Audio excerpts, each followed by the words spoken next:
Hello, എല്ലാവർക്കും നമസ്കാരം. പുതിയൊരു വീഡിയോയിലേക്ക് സ്വാഗതം. നമ്മൾ മുന്നേ കുറേ വീഡിയോകൾ ചെയ്തിട്ടുണ്ടായിരുന്നു. ആ വീഡിയോയിലെല്ലാം നിങ്ങൾ കണ്ടിട്ട് അഭിപ്രായങ്ങൾ പറയുക.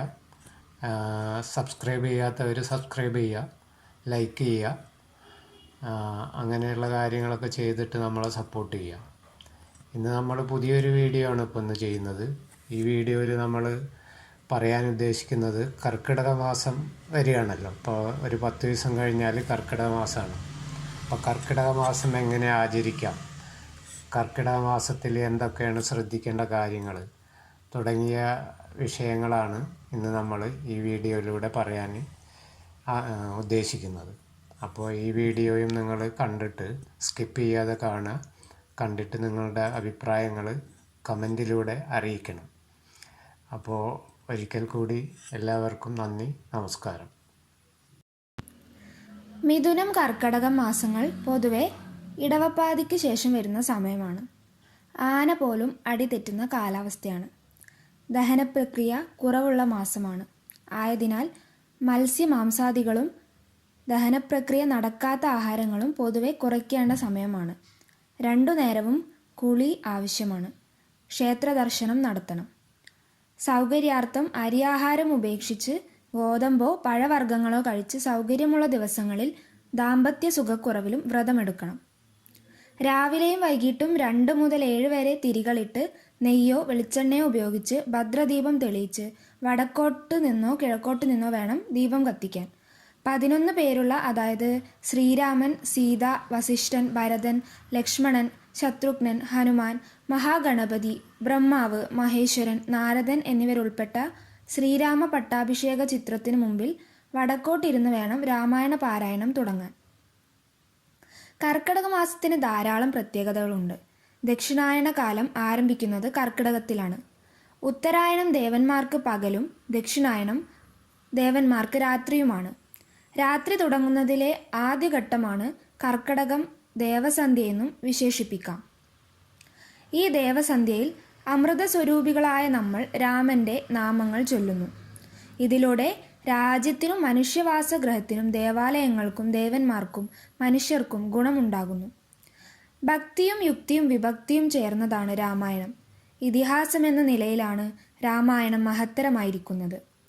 5ാമത്തെ വേദമായിട്ടാണ് രാമായണം പരിഗണിച്ചിരിക്കുന്നത്. ആധ്യാത്മിക രഹസ്യങ്ങളും ധർമ്മതത്വങ്ങളുമാണ് രാമായണത്തിൽ പറയുന്നത്. നിരവധി ധർമ്മതത്വങ്ങൾ ഉപദേശിക്കുന്ന ഗ്രന്ഥങ്ങൾ പ്രചാരത്തിലുണ്ടെങ്കിലും ഉത്തമ ഗുണങ്ങളെ ഉദാഹരണങ്ങളിലൂടെ എങ്ങനെ വ്യത്യസ്തമായി പറയാം എന്നും രാമായണത്തിലുണ്ട്.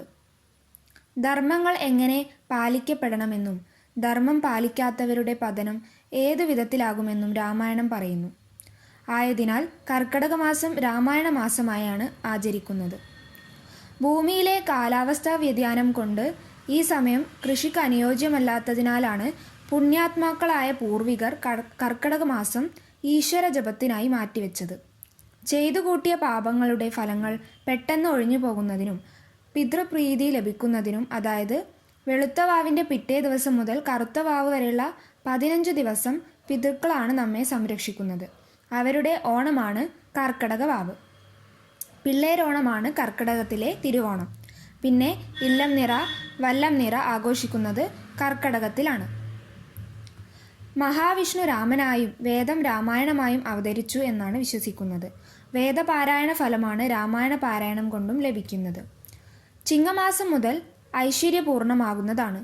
സൂര്യൻ ചന്ദ്രൻ്റെ ക്ഷേത്രമായ കർക്കിടകത്തിൽ സഞ്ചരിക്കുമ്പോൾ പുണ്യാത്മാക്കൾക്ക് ബലക്ഷയം സംഭവിക്കും. ഇതിനൊരു പരിഹാരമാണ് രാമായണ പാരായണവും വ്രതവും. വിവാഹം, ഗൃഹപ്രവേശം തുടങ്ങിയ പുണ്യകർമ്മങ്ങളും മൈഥുനവും ഒഴിവാക്കണമെന്ന് പറയുന്നതും ഇതുകൊണ്ടാണ്. ചന്ദ്രന് ബലം സിദ്ധിക്കുന്ന സമയമാണ്. ഈ സമയത്ത് വീട്ടിൽ കൊണ്ടുവരുന്ന ഒന്നിനും ക്ഷയം സംഭവിക്കില്ല.